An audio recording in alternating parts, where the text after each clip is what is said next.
بسم اللہ الرحمن الرحیم. پروگرام جہان تازہ سے سلیمان علی خان کا سلام قبول کیجیے. ناظرین، ہماری series the analysis of Muslim امہ ٹوڈے کس ایپیسوڈ نمبر 2 میں آپ سب کو خوش آمدید. ہم بات کر رہے ہیں کہ مسلمانوں کے زوال کی کیا وجوہات ہیں اور کیسے ہم اپنے آپ کو زوال سے نکال کے ایک عمدہ فیوچر کی طرف لے جا سکتے ہیں.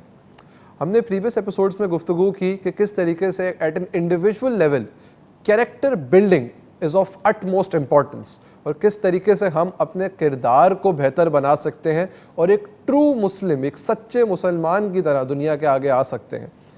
آج ہم لوگ بات کریں گے ایک نیشنل سکیل پہ. ایز نیشنز آج کے دور میں اس نیشن کو طاقتور سمجھا جاتا ہے جس کی اکنامک کنڈیشن سٹرونگ ہو. اگر ہم لوگ تمام مسلم ممالک کے ایوریجز کو دیکھیں تو ہمارے ایوریجز اس وقت گلوبل ایوریجز سے بہت نیچے ہیں. ہمارا G D P per capita کم، ہمارا over all G D P کم، ہمارا overall economic impact in terms of revenue کم. کیوں؟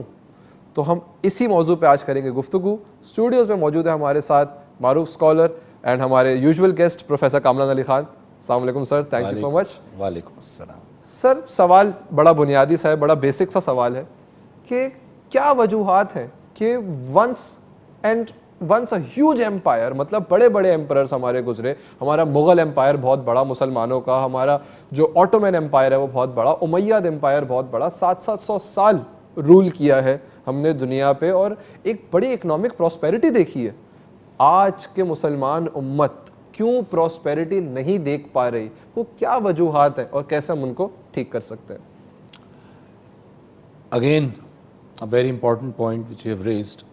اور اچھا، بات میں یہاں سے شروع کرنا چاہوں گا. اکنامکس کی طرف ہم جاتے ہیں، لیکن دو چیزوں میں بڑا باریک فرق ہے، پہلے اس کو سمجھنا ہوگا. ایک چیز ہے معاشی خوشحالی، اکنامک پراسپیرٹی، ٹھیک ہے، بڑی ضروری. اس کے بغیر ظاہر میں حضور پاک علیہ الصلوۃ والسلام نے بھی 13 سال مکہ میں رہے اعلان نبوت کے بعد، پھر حکم ربی سے آپ نے ہجرت فرمائی، مدینہ میں تشریف لائے، اور مدینہ میں جب آپ تشریف لائے تو آپ نے ایک سسٹم فارم کیا جس کے تحت مسلمانوں کی اکنامک پراسپیرٹی شروع ہو گئی. کیونکہ ہر زمانے میں مسلمان کا مضبوط ہونا ضروری قرار دیا گیا. اس ایکٹیویٹی سے ہمیں حضور کی پتہ چلتا ہے صلی اللہ علیہ وسلم. پھر اس کے بعد حضرت ابوبکر صدیق آئے، انہوں نے بھی اس پہ کام کیا، اور پھر حضرت عمر فاروق کا جو دور تھا 10 سال کا تقریباً، اس میں تو یہ جو آپ نے جو اپنے پچھلے شو میں بھی ریفر کیا تھا کہ 1.5 کروڑ اسکوائر کلومیٹر تک جو حکومت پھیلی مسلمانوں کی، تو اللہ کے نظام کو قائم کرنے کے لیے مختلف جگہ میسیجز پہنچائے گئے.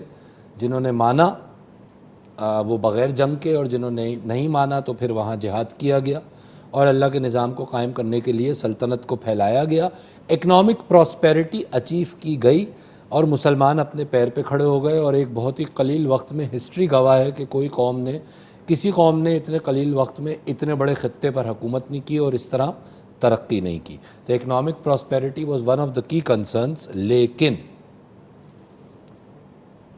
ایک چیز فراموش نہیں کرنی چاہیے، ایک ہے نیشنل لیول پر اکنامک پراسپیرٹی اور ایک ہے انڈیویجول کی اکنامک پراسپیرٹی. اچھا، انڈیویجول کو بھی مضبوط ہونے کا حکم ہے. میں as a head of my family I am suppose to learn and earn and lead. ٹھیک ہے، تو مائنڈ سیٹ کیا ہونا چاہیے؟ میں دوبارہ کوٹ کروں گا، ہمیشہ کوٹ کرتا رہوں گا حکیم الامت حضرت علامہ اقبال کو. فرما رہے ہیں کہ برتر از اندیشہ سود و زیاں ہے زندگی، ہے کبھی جاں اور کبھی تسلیم جاں ہے زندگی. کیا بات ہوئی؟ یہ جو پروفٹ اینڈ لاس کی کیلکولیشن ہے نا، زندگی اس سے ایک بلند و بالا چیز ہے. برتر از اندیشہ سود و زیاں ہے زندگی. یہ جو ہر وقت ذہن میں فکر رہتی ہے نا کہ یار یہ کام کر لو اس میں پروفٹ ہے، یہ نہ کرو اس میں لاس ہے. ایون پرسنل ریلیشنز میں بھی فی زمانہ آپ اس آدمی سے ملنا پسند کرتے ہیں کہ جس کے ملنے سے کوئی فائدہ پہنچے، اور اپنے اس غریب اور نادار دوست یا رشتہ دار ایون بھائی بہن سے بھی ملاقات کم کر دیتے ہیں کہ یار اس سے ملنے کا کیا فائدہ. ٹرانزیکشنل سا ہو گیا ہے سب ہاں، کچھ. تو کیا ہے، ہم اقبال کہہ رہے ہیں کہ اس اندیشے سے اپنے آپ کو بلند کرو تو زندگی کے مقصد پہ پہنچو گے. سود و زیاں، پروفٹ اینڈ لاس.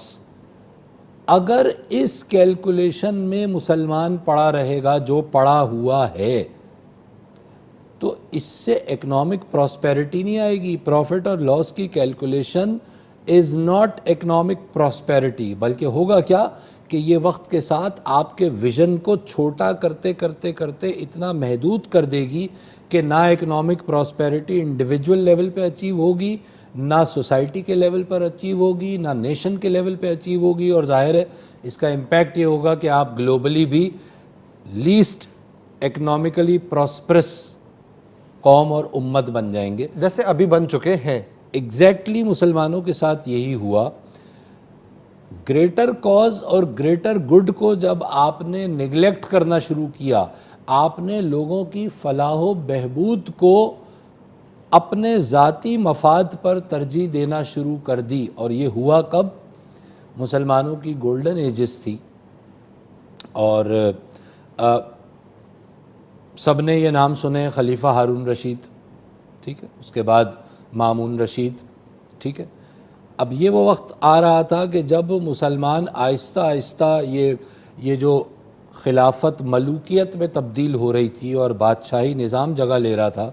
اچھا، یہ خلافت اور ملوکیت کا جو تصور ہے نا، مودودی صاحب کی ایک کتاب بھی ہے اس پہ اسی عنوان سے، خلافت اور ملوکیت. خلافت کیا چیز ہے اور بادشاہی کیا چیز ہے اور ان میں کیا فرق ہے، ٹھیک ہے. جب ہم کہتے ہیں نا خلافت راشدہ، تو ہم بات کرتے ہیں اس زمانے کی. حضور اقدس علیہ الصلاۃ والسلام کے ظاہری پردہ فرمانے کے بعد خلافت راشدہ کا ابتدا ہوئی، اور 4 خلفائے راشدین جن کو ہم کہتے ہیں. راشد کا مطلب کیا ہے؟ جو رشد و ہدایت پر تھے. اور یہ خلیفہ مسلمانوں کے خلیفہ تو تھے ہی، لیکن یہ اصل میں اللہ کے خلیفہ تھے. اللہ رب العزت نے حضرت آدم کو کیا فضیلت عطا کی تھی؟ اسماء الحسنی سکھا کر اپنی خلافت دی تھی نا. خلافت کا مطلب اپنی وائسرجنسی دی تھی، اپنی سب آرڈینیشن دی تھی. یہی بات تھی نا.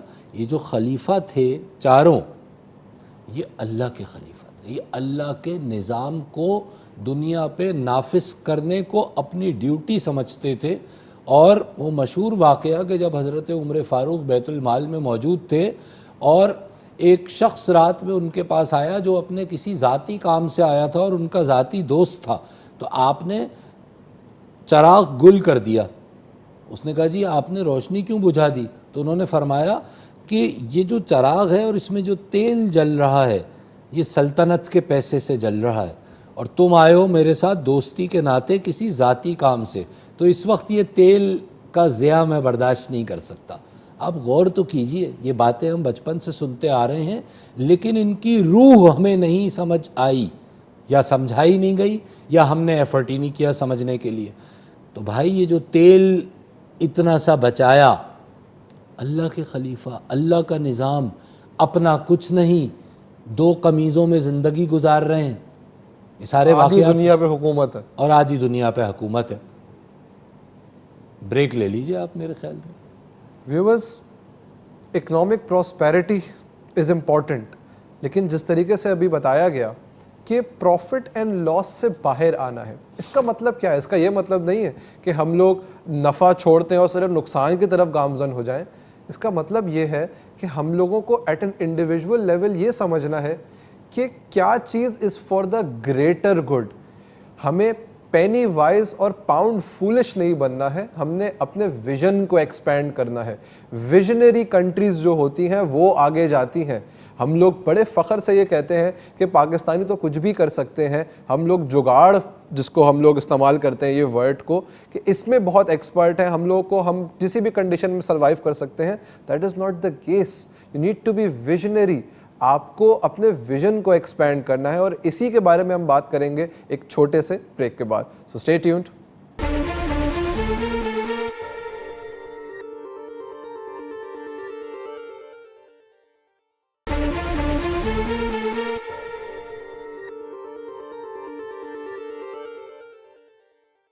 Welcome back viewers.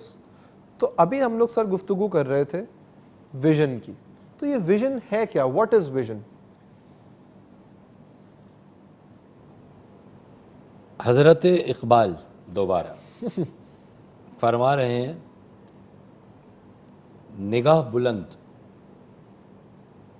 سخن دل نواز جاں پرسوز, یہی ہے رخت سفر میر کارواں کے لیے. یہ لیڈر کا ویژن, پہلے یہاں سے بات شروع کریں گے کیونکہ لیڈر کا ویژن ہی پھر ریپلیکیٹ ہوتا ہے دوسرے لوگوں کے قوم ویژن میں. ٹھیک ہے, نگاہ بلند ویژنری, ایگزیکٹ ٹرانسلیشن نگاہ بلند ویژنری, سخن دل نواز ایکسلنٹ کمیونیکیٹر, جاں پرسوز ایمپتھیٹک. لیڈر کو یہ پتہ ہو کہ جو میں ایکشن لے رہا ہوں اس کے جو اثرات عوام پہ ہوں گے, تو وہ اس ایکشن کے نتیجے میں اگر کوئی سخت قدم ہے جو بہتر مستقبل کے لیے ضروری ہے تو سمپتھی کافی نہیں ہے. ایمپتھی, دوسرے کے جوتوں میں پیر رکھ کے کھڑا ہونا اور دیکھنا کہ اس وقت اس پہ, اس میرے ایکشن کا جو میں نے یونیورسلی پورے ملک کے لیے لیا ہے, ایک عام آدمی پہ کیا اثر ہوگا.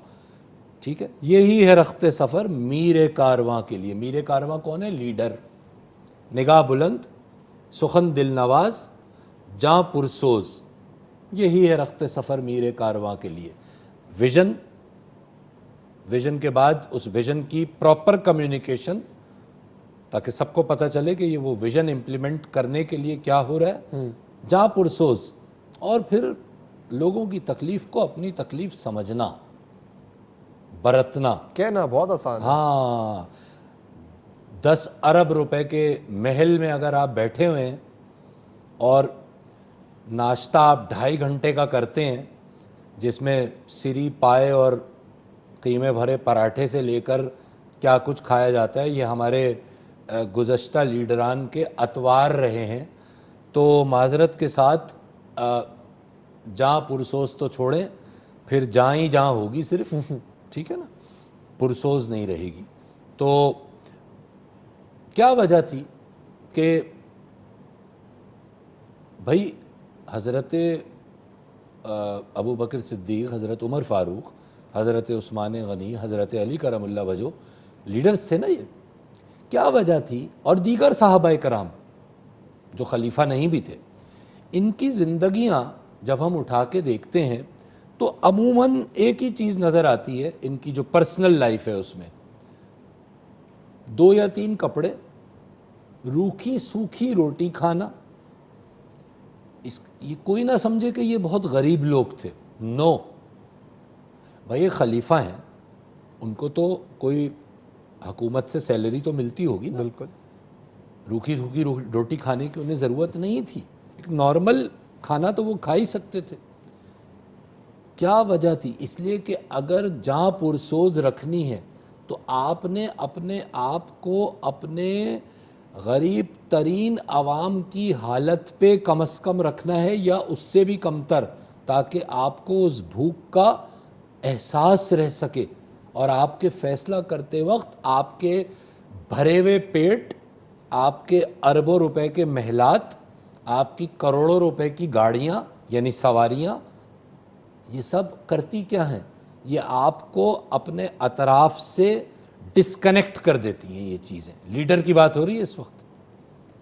ٹھیک ہے, تو اب اگر میں اپنے گھر کا لیڈر ہوں, مرد اپنے آپ کو ہیڈ آف دی ڈپارٹمنٹ سمجھتے ہیں نا, تو کیا میں چلیں اپنے لیول پر, اپنے گھر کے لیول پر کوئی قربانی اور کوئی ایثار کرنے پہ تیار ہوں؟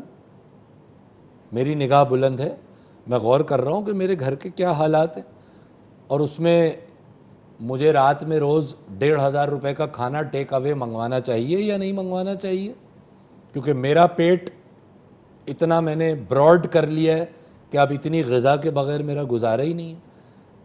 یہ سب باتیں آپ کو آج کے مسلمان میں کہیں نظر آتی ہیں؟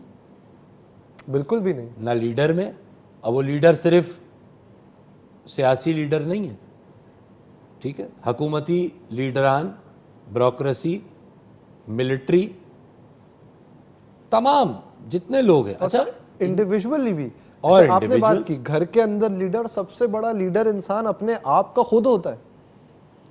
یہ بات بڑی امپورٹنٹ ہے کہ لیڈرشپ سکھائی کیوں جاتی ہے، کہ انسان اپنی زندگی ٹھیک سے لیڈ کر سکے۔ سبحان اللہ۔ How is he leading himself? ایک لیڈر بنتا کیسے؟ اپنے آپ کو لیڈ کرتا ہے، اپنے گھر کو لیڈ کرتا ہے، اپنے محلے کو لیڈ کرتا ہے، اپنے شہر کو لیڈ کرتا ہے، اپنے ملک کو لیڈ کرتا ہے، پھر نیشن کو لیڈ کرتا ہے۔ بالکل ٹھیک ہے۔ یہ جو برتھ رائٹ لوگ اپنے لیڈرشپ کو سمجھ کے بیٹھے وہ تو کبھی بھی لیڈر نہیں بن سکیں گے۔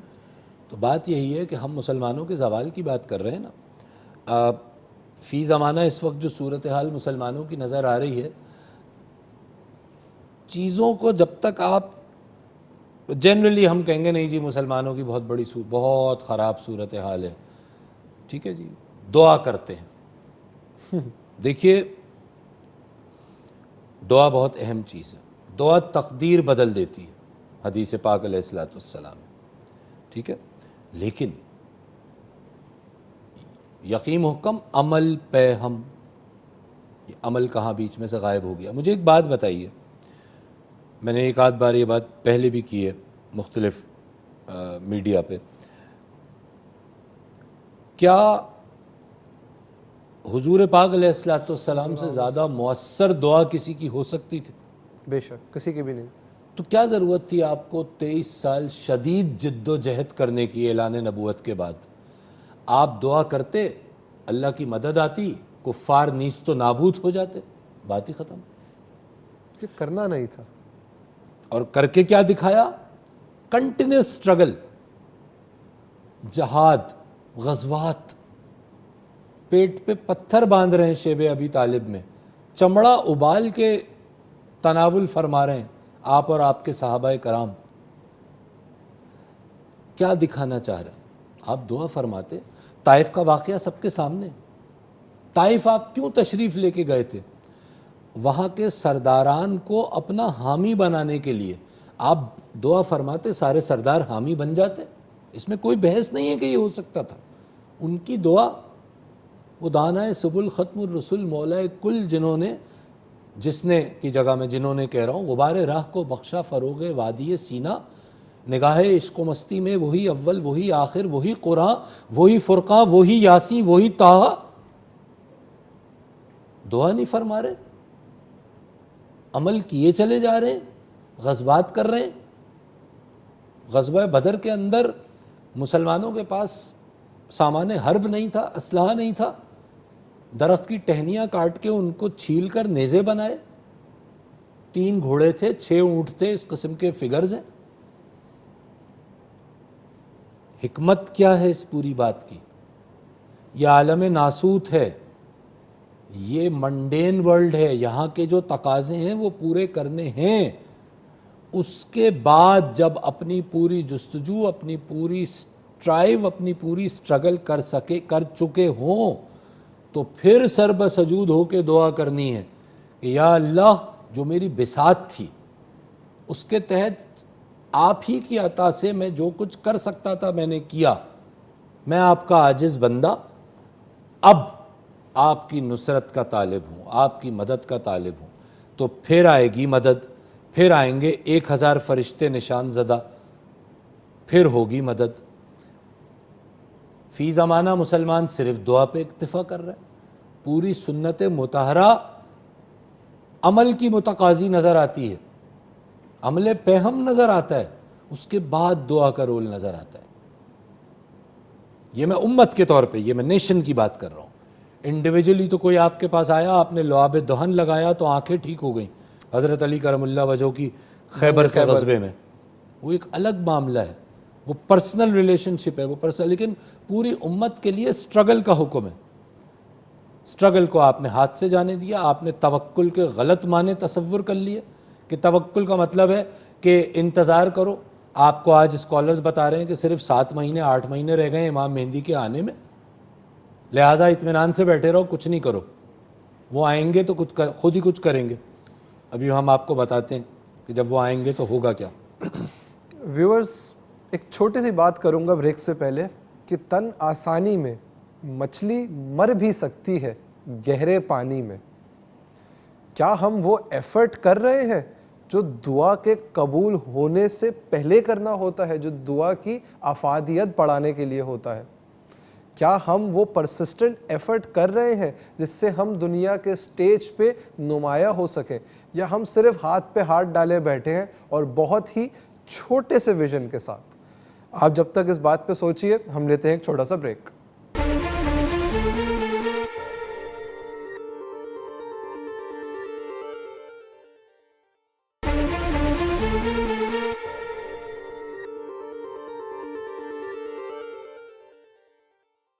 Welcome back viewers.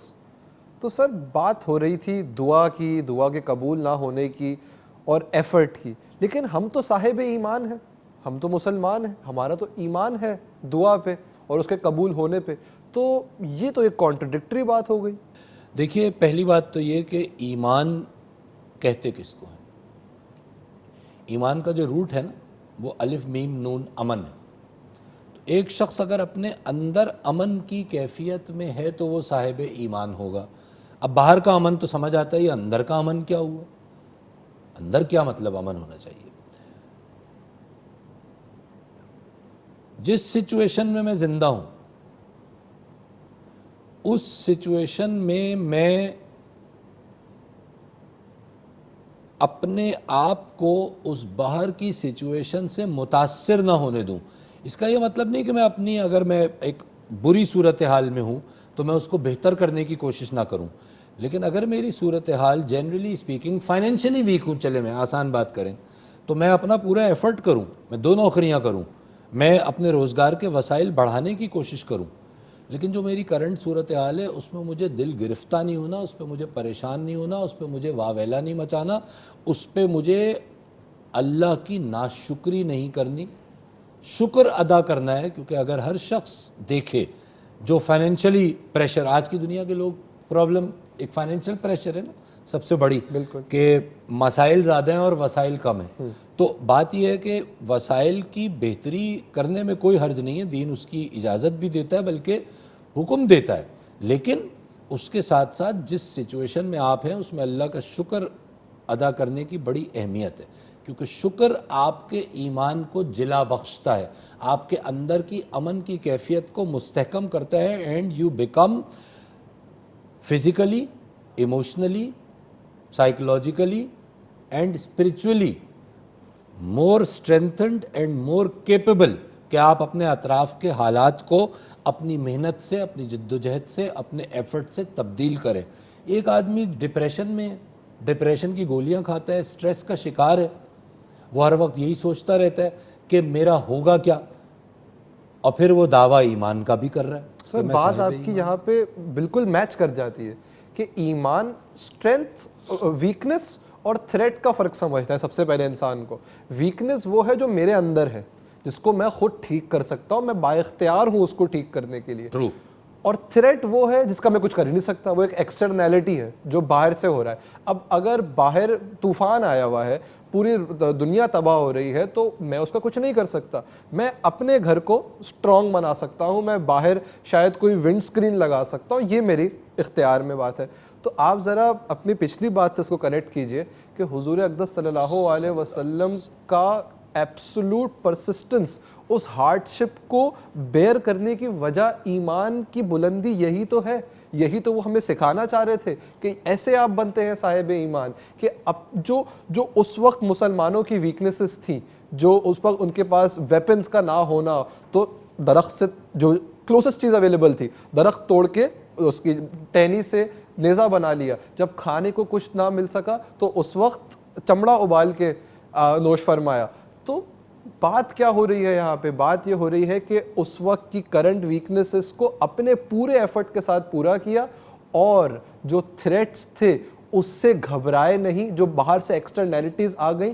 شیب ابی طالب چلے گئے, جنگ کا وقت آئے تو جنگ کی, غزوے میں پہنچے, جنگ بدر میں, غزوہ بدر میں, وہاں جو تھا بھلے نیزے لے کے جو لکڑی کے بنے ہوئے پہنچے, تب ایمان مکمل ہوا کہ آپ پیس میں تھے, آپ ایکسٹرنیلٹیز جو حالات ہیں اس سے آپ امن میں تھے, اپنا ایفرٹ پورا کر چکے تھے, اور تب جو آپ نے بات کی کہ پھر فرشتے آئے, تب دعا قبول ہوئی, اور تب آپ صاحب ایمان کہلائے. سبحان اللہ. اقبال کہہ رہے ہیں کہ حضرت اقبال فرما رہے ہیں کہ آج بھی ہو جو ابراہیم کا ایمان پیدا, حضرت ابراہیم کی بات ہو رہی ہے, آج بھی ہو جو ابراہیم کا ایمان پیدا, آگ کر سکتی ہے انداز گلستاں پیدا.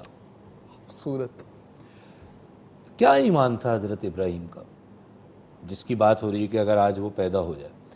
حضرت ابراہیم کی انبیاء میں جو فوقیت ہے وہ انہوں نے توحید کو عقلی طور پہ جانچا. پہلے پیغمبر, اس سے پہلے بھی ظاہر ہے حضرت آدم سے لے کے حضرت ابراہیم تک جو پیغمبر آئے وہ سب توحید پر ہی تھے, اللہ کے پیغمبر تھے, لیکن یہاں پہ عقل. اب قرآن میں بتا رہے ہیں نا کہ انہوں نے چاند کو دیکھا, انہوں نے کہا شاید یہ میرا رب ہے. چاند غائب ہو گیا, انہوں نے کہا نہیں, ٹھیک ہے. درختوں کو دیکھا, اور چیزوں کو دیکھا, پھر سورج کو دیکھا, انہوں نے کہا ہاذا اکبر, یہ بہت بڑا ہے, یہ میرا رب ہے. لیکن وہ طلوع ہو گیا تو آپ نے کہا, قرآن کی آیتیں ہیں, میں ان کو بیان کر رہا ہوں اپنے الفاظ میں, تو جب سورج غروب ہو گیا تو آپ نے کہا کہ اللہ میں بیزار ہوں ان ڈھل جانے والی چیزوں سے, مجھے اپنی ہدایت دیجیے. پھر ان کو ظاہر ہے پیغمبر تھے, ہدایت ملی, سب کچھ ہوا. تو ابراہیم کا ایمان کیا تھا؟ صرف خیالی قوتوں پر نہ جانا, بلکہ ان کی فزیکل مینیفیسٹیشن اپنے اطراف میں دیکھنا, مظاہر قدرت سے نیچرل فینومناز کو سمجھنا, اور اس نیچرل فینومنا کے اندر اپنے رب کو پہچاننا. آج بھی ہو جو ابراہیم کا ایمان پیدا, آگ کر سکتی ہے انداز گلستاں پیدا. آگ میں ڈالا گیا, سب کو پتہ ہے گل و گلزار ہو گئی, اثر نہیں کر پائی, سرد ہو گئی. ٹھیک ہے, بات کیا ہو رہی ہے؟ یہ یقیناً ایک معجزہ ہے, اس میں تو کوئی بحث نہیں ہے, لیکن معجزات آپ کو دعوت فکر دیتے ہیں. اور گزشتہ زمانے کا معجزہ جب کرنٹ زمانے کی علوم کے تحت سمجھنے کی کوشش کی جاتی ہے تو نئے راز کھلتے ہیں. تو بات یہ ہے کہ آج جس ایمان کی ہم بات کر رہے ہیں, اس ایمان کو سٹرینتھن کرنے کے لیے ہمیں اپنے آپ کو, اگلے پروگرام میں ہم اس تعلیم والے فیکٹر کی طرف جائیں گے, لیکن میں صرف اس کا ہنٹ دے رہا ہوں کہ اپنے آپ کو فی زمانہ آج کے علوم سے بہرہ مند کرنا ہوگا. آج کی جدید سائنس, ٹیکنالوجی, اس کو اپنانا ہوگا, اور صرف اپنانا خریدنے کی حد تک نہیں ہوگا. موبائل خرید کے لے آئے 80,000 روپے کا, موبائل بنانے والے کب بنیں گے آپ؟ آپ کے پاس بھی تو عقل ہے, شعور ہے, وہی 2 ہاتھ, وہی 2 کان, وہی 2 آنکھیں, وہی ایک دماغ ٹھیک ہے. ہے. اور جو آپ کی گولڈن ایجز تھیں اس کے اندر جو میجر انوینشنز ہیں وہ تو آپ کی ہیں, مسلمانوں کی ہیں. ٹھیک ہے, کتنی چیزوں کے نام ہم لے سکتے ہیں یہاں پہ, لیکن موضوع الگ ہو جائے گا. تو پوائنٹ یہ ہے کہ آپ نے اپنے آپ کو فی زمانہ صرف عقیدت کے تحت ان عقائد کی روح سمجھے بغیر ان کو اپنا ضرور لیا ہے, لیکن ان کی پریکٹس کرنے کے لیے جو مائنڈ سیٹ چاہیے تھا اور جو فلسفی چاہیے تھی, ٹھیک ہے, یہ میں نے پہلے بھی یہ شعر پڑھا تھا نا کہ رگوں میں وہ لہو باقی نہیں ہے, وہ دل وہ آرزو باقی نہیں ہے, نماز و روزہ و قربانی و حج یہ سب باقی ہیں, تو باقی نہیں. ریچولز موجود رہ گئے, لیکن ان ریچولز کی روح کیا ہے, ان کی فلسفی کیا ہے, جب تک ہم یہ نہیں سمجھیں گے ہم صاحب ایمان نہیں ہوں گے. اور جب تک صاحب ایمان نہیں ہوں گے تو آگ سے گلستان پیدا نہیں ہو پائے گا, اور ہم اپنے حالات کو بھی نہیں بدل پائیں گے. تو سر اس بات پہ ہم اختتام کی طرف چلتے ہیں, اور ناظرین اختتام میں آپ سے سورہ رعد کی آیت نمبر 11 شیئر کرنا چاہوں گا, جس میں اللہ تعالیٰ فرما رہے ہیں کہ اللہ تعالیٰ اس قوم کے حالات نہیں بدلتے جو قوم خود کو نہیں بدلتی. تو ہمیں بھی اپنے تھاٹ پروسیس کو بدلنا ہوگا, اپنے ایفرٹس کو بدلنا ہوگا, اپنے ایفرٹس کو سٹریم لائن کرنا ہوگا, اور صاحب ایمان بننا ہوگا، اور اس سے پہلے ہمیں ایمان کو سمجھنا ہوگا، اپنی ویکنسز اور تھریٹس کو ڈفرینشیٹ کرنا ہوگا، ویکنسز پہ ہمیں اپنا فل ایفرٹ دینا ہوگا، اور جو تھریٹس ہیں جن کا ہم کچھ نہیں کر سکتے ان کو مشیت خدا جاننا ہوگا اور اس پہ امن ایٹ پیس ہونا ہوگا، تاکہ ہم سب صاحب ایمان ہو سکیں اور ہماری دعائیں واقعی قبول ہو سکیں۔ With that, Sulaiman Ali Khan signing out.